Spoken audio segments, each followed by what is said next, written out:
बेंगलुरु में यूनानी तरीक़े इलाज के हवाले से एक इजलास का इनेकाद किया गया। इजलास में तिब्बे यूनानी के उभरते डॉक्टर्स को अवाम तक इस तरीक़े इलाज की मालूमात पहुंचाने की अपील की गई। इस मौके पर डॉक्टर्स और तलबा की बड़ी तादाद मौजूद रही।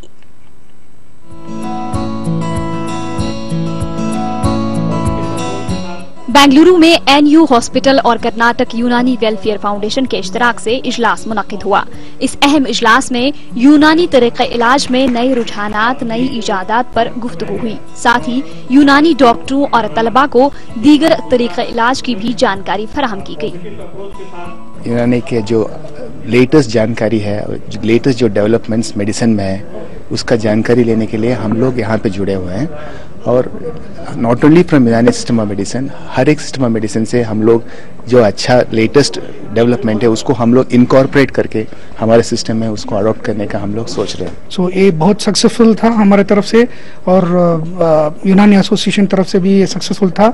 हम कोशिश करेंगे ऐसा ज़्यादा से ज़्यादा प्रोग्राम डॉक्टर्स के लिए, यूनानी डॉक्टर्स के लिए और जनरल पब्लिक के लिए करेंगे।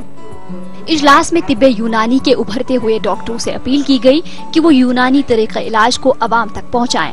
तलबा से कहा गया कि तिब्बी मैदान में ऐसी कई मिसालें मौजूद हैं जहां संगीन से संगीन मर्ज को तिब्बे यूनानी के जरिए दूर किया गया है। बेंगलुरु की सरकारी यूनानी मेडिकल कॉलेज के सीनियर अफसर रहमतुल्लाह ने कहा कि बेंगलुरु में हुकूमत के तहत 2 यूनानी अस्पताल कायम हैं।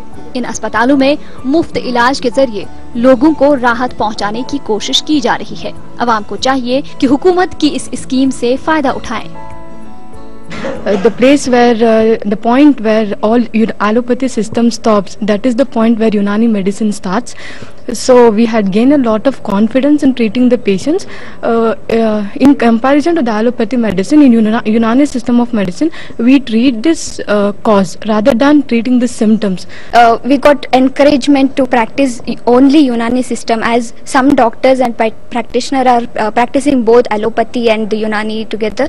So instead of that, what we studied, we are going to practice this only. कई आर्थोपेडिक पेशेंट्स, कई क्रॉनिक मरीज जो बहुत थक चुके होते हैं अंग्रेजी मेडिसिन लेके, वैसे पेशेंट्स को हम लोग ट्रीट कर रहे हैं।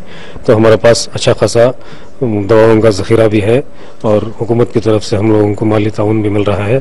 तो मरीजों को वहाँ पर हम सब कुछ मुफ्त देते हैं। कर्नाटक यूनानी वेलफेयर फाउंडेशन के तहत वक्त वक्त पर यूनानी डॉक्टरों और तलबा के लिए खुसूसी इजलास मुनाकिद किए जा रहे हैं। फाउंडेशन के सदर डॉक्टर नसीम अहमद कहते हैं, एलोपैथी के गलबे के दरमियान तिब्बे यूनानी को फरोग देने की हर मुमकिन कोशिश की जा रही है और इन कोशिशों के अच्छे नताइज बरामद हो रहे हैं। कई यूनानी डॉक्टरों को अपने ही तरीक़े इलाज में आगे बढ़ने का हौसला मिला है। न्यूज़ 18 उर्दू के लिए बेंगलुरु से रऊफ अहमद की रिपोर्ट।